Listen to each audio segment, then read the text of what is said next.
Psalms 91 chapter. మహోన్నతుని చాటున నివసించువాడే సర్వశక్తి నీడను విశ్రమించువాడు. ఆయనే నాకు ఆశ్రయము, నా కోట, నేను నమ్ముకొను నా దేవుడని నేను యెహోవాను గూర్చి చెప్పుచున్నాను. వేటకాని ఉళ్ళ నుండి ఆయన నిన్ను విడిపించును, నాశనకరమైన తెగులు రాకుండా నిన్ను రక్షించును. ఆయన తన రెక్కలతో నిన్ను కప్పును, ఆయన రెక్కల క్రింద నీకు ఆశ్రయం కలుగును. ఆయనే సత్యము కేడమును డాలునై ఉన్నది. రాత్రి వేళ కలుగు భయంకైనను, పగటి వేళ ఎగురు బాణంకైనను, చీకటిలో సంచరించు తెగులుకైనను, మధ్యాహ్నమందు పాడు చేయు రోగంకైనను నీవు భయపడుకుందు. నీ ప్రక్కను 1000 మంది పడినను, నీ కుడి పక్కను 10,000 మంది కూలినను అపాయము నీ యొద్దకు రాదు. నీవు కన్నులారా చూచుచుండగా భక్తిహీనులకు ప్రతిఫలం కలుగును.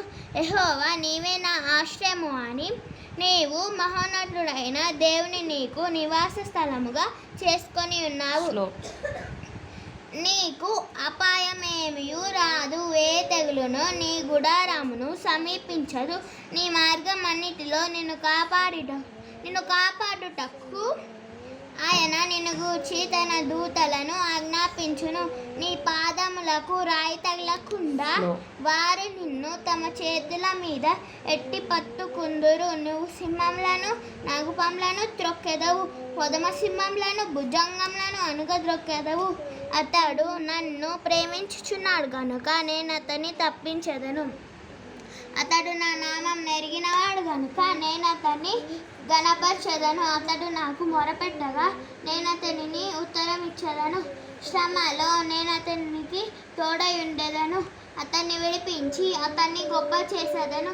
దీర్ఘాయు చేత అతన్ని తృప్తిపరిచేదను. నా రక్షణ అతనికి చూపించెదను. దేవుడి వాక్యం దీవించును గాక. ఆమేన్.